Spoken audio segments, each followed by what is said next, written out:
Quando a gente começou a estudar lá na empresa o método Falcone, tinha pouco tempo que Antônio Carlos estava lá com a gente como consultor, e foi um grande contraponto. A gente tinha discussões ferozes, porque nós estudamos o livro e desenvolvemos a metodologia lendo o livro, né? Não teve um professor... Fazendo com buca também, né? E aí foram grandes embates e aprendizado. E Antônio Carlos hoje é um grande guardião desse método de Falcone. Eu não sou tão especialista quanto ele, não. Eu consigo botar ele na prática lá para rodar, mas você foi muito importante. Eu queria falar um pouco até informalmente, se depois tiver corte, que entre corte, mas não está no script.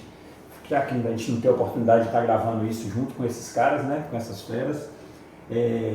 Cultura, método, resultado, a história que está lá, que você falou do Renato, quando você me convidou, quando você estava nessa viagem, que você me mandava as mensagens empolgadíssimo, cara, não sei nem se era o WhatsApp, o que era isso, mas alguma coisa, eu acho que era o WhatsApp já. Eu acho que sim. Né, falando disso, falando que você estava lendo, não sei se estava tendo alguma... Você estava com o motorista, você estava atrás lendo o livro... eu fui para Valença e a estrada ficou interditada, aí deu para ler exatamente, eu sei que a história... Antes de chegar lá, eu tinha acabado. Uma festa e tinha conversado com o Renato. Ele convidou a gente para ir lá, que tinha um encerramento, coincidiu com um encerramento depois, não foi de um GMF deles, que a gente presenciou.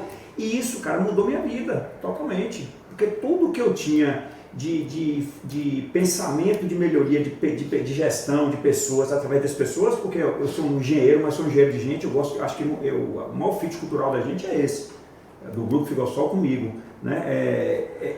Só evolui com um sonho grande, aprendi muito com vocês e é um desafio grande para mim isso, provocar cada vez sonhar grande, certo? Com respeito às pessoas, mas através das pessoas. Então não tem outra forma, não é conversa de RH, de Instagram, sabe?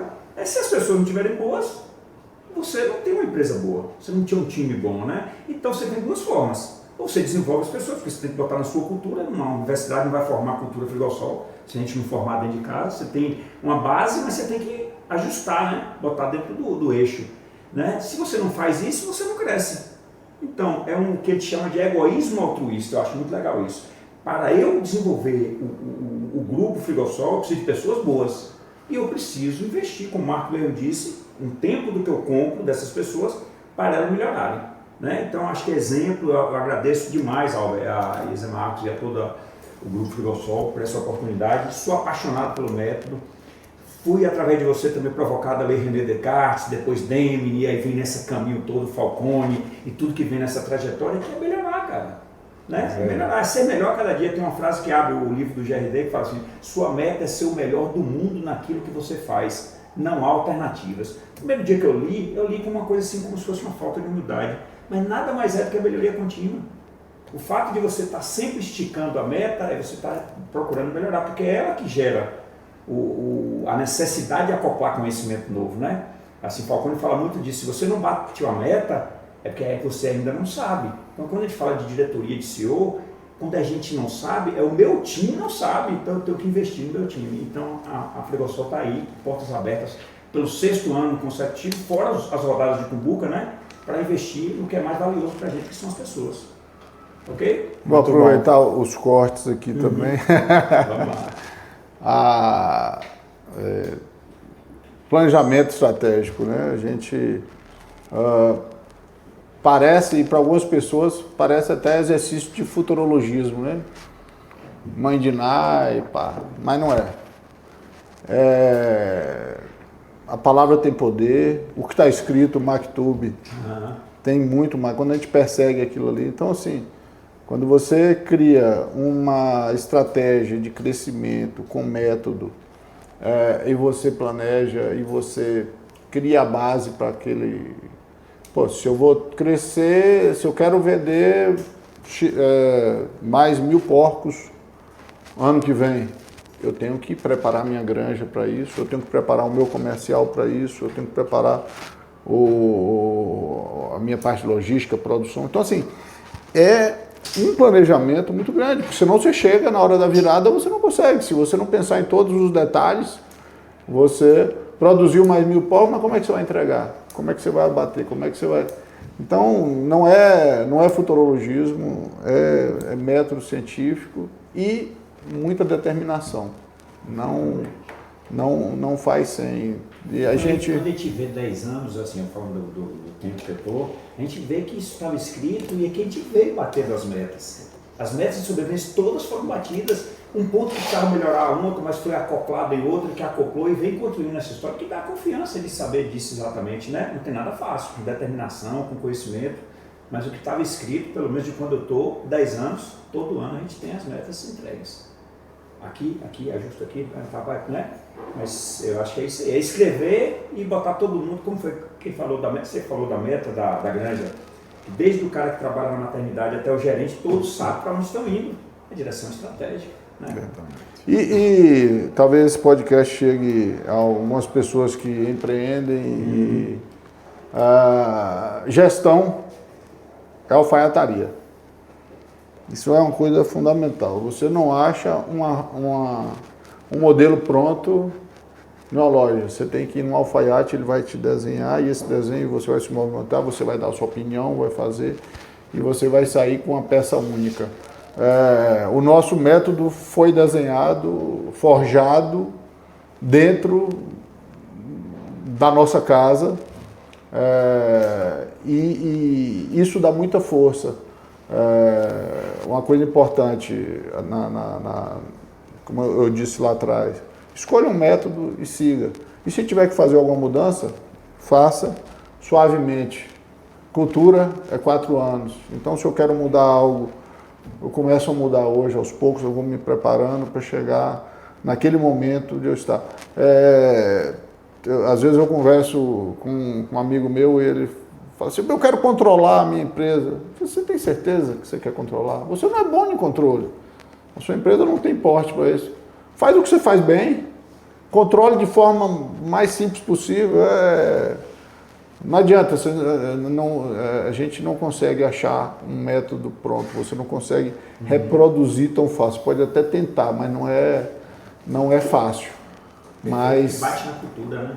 Aí você adequa, aí, exatamente quando você falou das nossas discussões, todas elas, não era assim, a filosofia como busca da verdade não era para contestar um ou outro, era para a gente acoplar de forma que gerasse resultado dentro da companhia, que era o papel seu, né? De trazer, assim, trazendo o meu papel como cientista, vamos dizer assim, dentro da gestão, e o seu como o timão na mão, e isso tinha que encaixar. Né? E em determinado momento encaixou mais brutalmente do que hoje. Hoje encaixa de uma forma diferente, e certamente para frente, mais ainda. Por isso que a gente precisa das pessoas com conhecimento. Né? Bem, para frente agora nós estamos numa virada crucial. Ela está sendo desenhada, ela já foi determinada, mas nós vamos ter que criar mais camadas de gestão,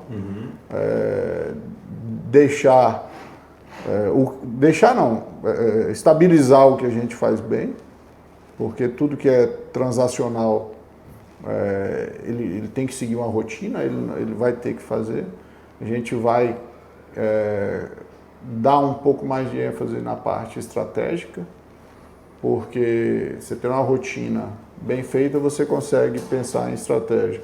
E crescer como a gente pretende crescer, a estratégia é fundamental, mas tem que ser lastreada com uma boa rotina, né? E aquela frase que eu falei lá de um artigo que eu até comecei a escrever ontem, do empreendedor ao CEO. Porque quando a gente começou lá atrás, né?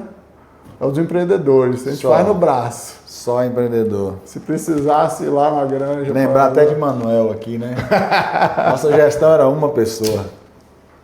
E fazia bem. Fazia bem. Interessante que uma frase que está aqui escrita assim, ó, empresas fortes não são feitas apenas de estratégia, elas são feitas de gente que resolve o problema todos os dias. Você acabou de falar aí. Exatamente. Né? Então, um GRD, bicho, agora, se é um GRD sem um GPD, o cara não sabe quanto está indo no longo prazo, né?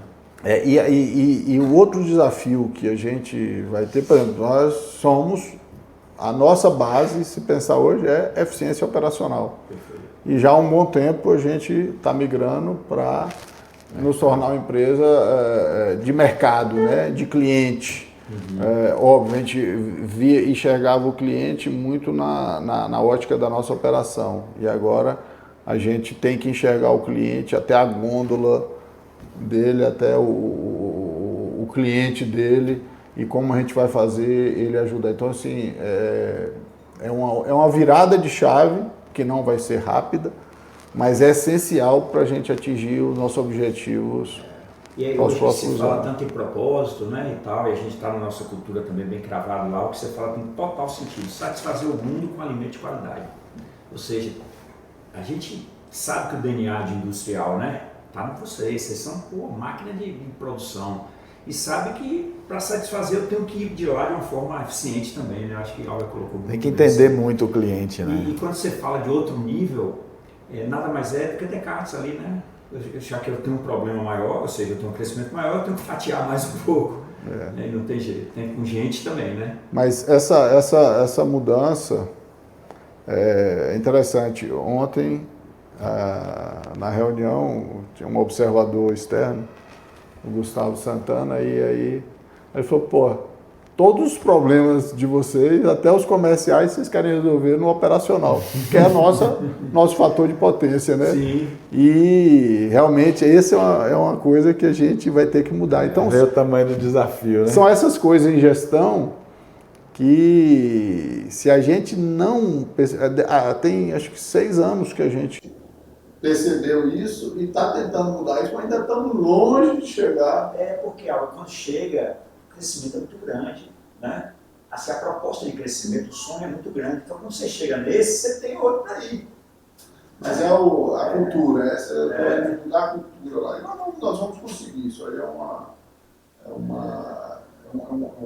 sequência. Já vem, né?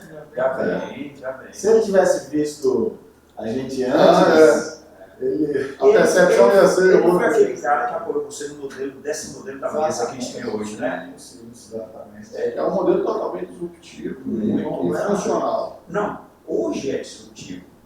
Até hoje é disruptivo. Imagina quando começou lá, que foi quanto? Uns 5 anos, 4 anos, imagina? 2018, 6 anos. Tem 6 anos. Mais de 6 anos. Eu lembro quando o Algo trouxe esse projeto, você escreveu esse projeto, você conversou com ele, teve algumas rodadas, você escreveu.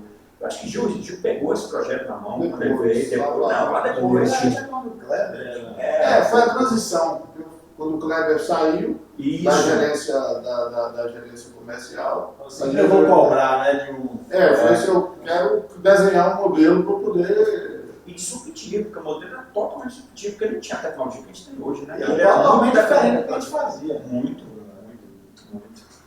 Então, é um grande desafio aí para os nossos gestores fazer essa transformação e entender de quem serve um cafezinho, a quem entrega a mercadoria lá, a visão é sempre focada no cliente. A única coisa que eu tenho certeza absoluta depois que eu comecei a trabalhar com vocês, falando como um 9, é que não tem sentar na varanda e botar as botas em cima da mesa.